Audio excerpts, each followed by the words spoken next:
Tuesday on Home and Family, from the upcoming comedy Blended, actress Emma Furman shares stories about her famous co-stars. And actor Bruce Davison talks about his latest film, Words and Pictures. That's Tuesday right here on Home and Family. We're back with Congresswoman and all-around, I think, super agent, Michele Bachmann is here. Get this, she's a mother of 28 children, 23 of those foster, 5 biological. Are you crazy? I just want to get out of the gate with that. Are you? I mean, come on. 23? Well, like I said, I'm the old woman in the shoe. This is really what I wanted more than anything, was to be a happy mom in a big house. That's what I wanted. It's just to have a house full of kids. Okay, well, hang on. There's so many issues here because we have parents talking all the time. I get lost. I'm between work and then being a mom, and I've got 2 kids, and I lose my identity. Like, how did you not go? Did you go through that, or lose who you were? Honestly, it's a little counterintuitive, but the more you have, actually, the more order you have in your house. Now, I know it doesn't make sense, but it's no, like, it doesn't. Well, consider when you have your first baby, right? It's total chaos. Right. The second one, it's like double trouble. And the third one, you lose control.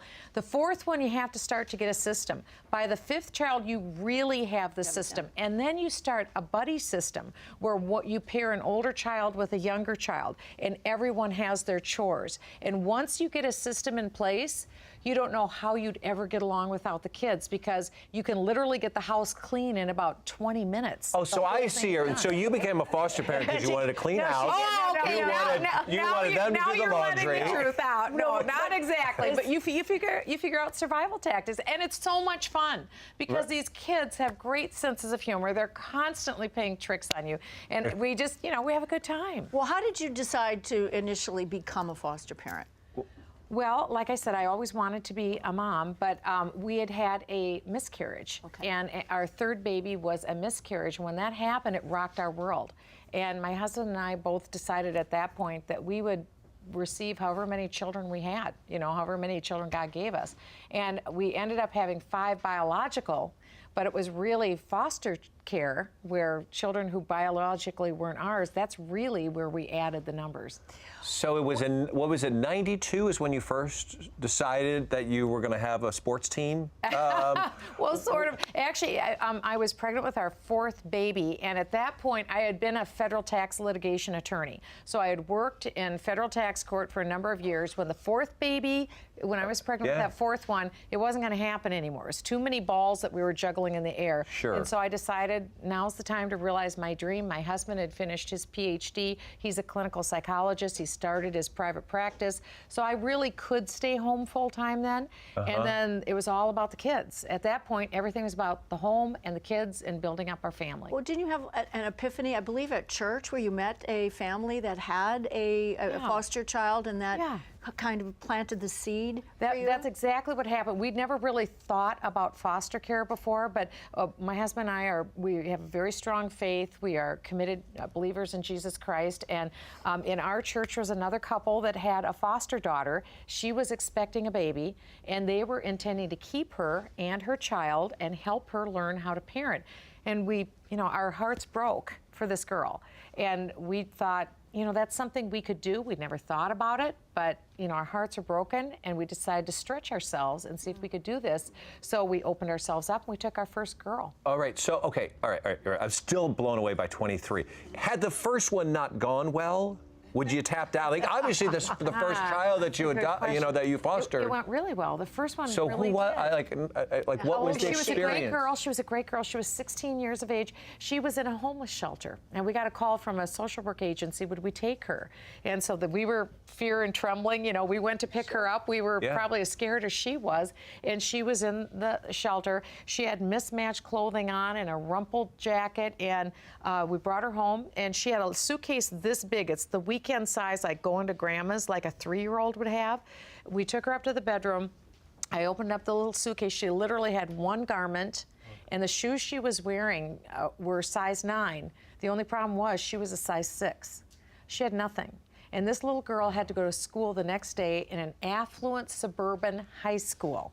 So she and I went to Target. We bought her clothes so that she'd have something to wear the next day. And think about going through that. You've gone through all this transition and tumble and turmoil, and you're going into a place where you think, I'm the odd man out. So we got her some clothes she could fit in, and our job at that point was to let her know, you mean something to us. We're crazy about you. And that's the message we tried to send to her, is that we are crazy about you and we want you to succeed. And we were committed to her, and we still are. And she's just a delightful person, and she's graduated from high school and launched, and she's just a magnificent woman. How long did you have her for? On average, about 2 years. It just depends. Every situation was different. Some children, we got a waiver to keep them a little longer after high school. And the goal was to make sure every one of these kids graduated from high school, because unfortunately, foster kids have a low high school graduation rate.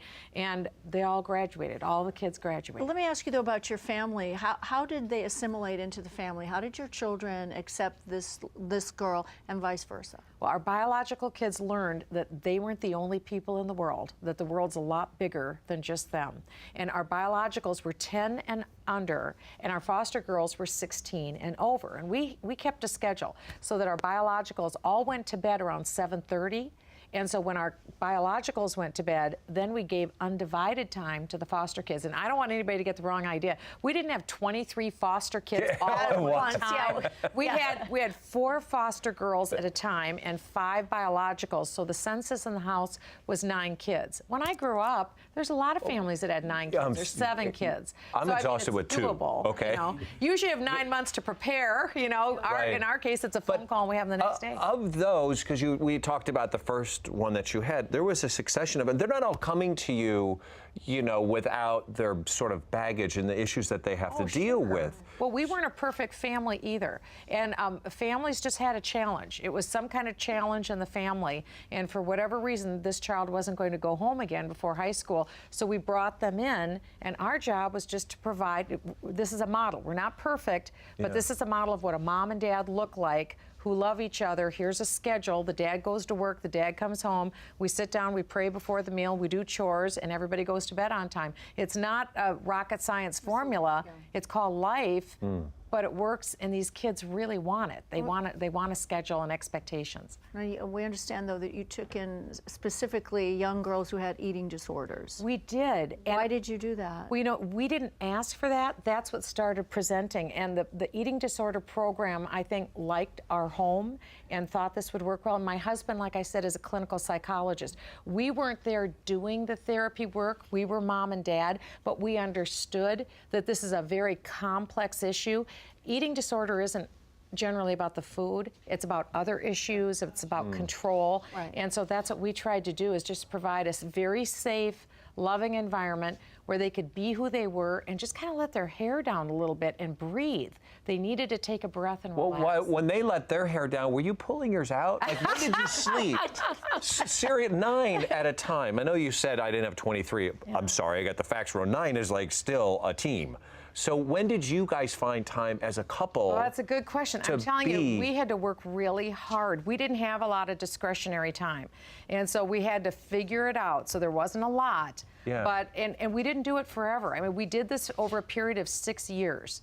And when our oldest son turned 16, then we stopped doing foster care, because our foster children taught us that kids need you more the older they are. You That's think so they true. can never need you more than when they're a baby, but they need your mind when you're older. Not to just be in their business, but to know that you care and you're involved and you know what's up with them.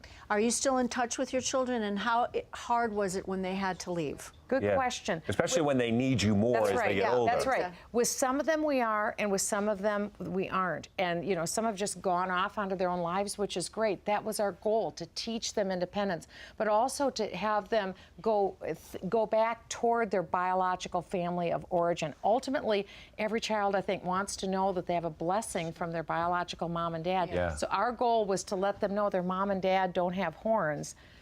This is a good situation to reunite with. And in their 20s, they tend to mellow. And so that was our goal, is to try and veer them back toward their original biological mom and dad. Wow, there's still so much to talk about. We're going to come back and continue the conversation. Michelle's going to share the stories, some painful stories from her childhood that ultimately inspired her to do this, and also what she's doing today to help these at-risk kids. So don't go away. Wow.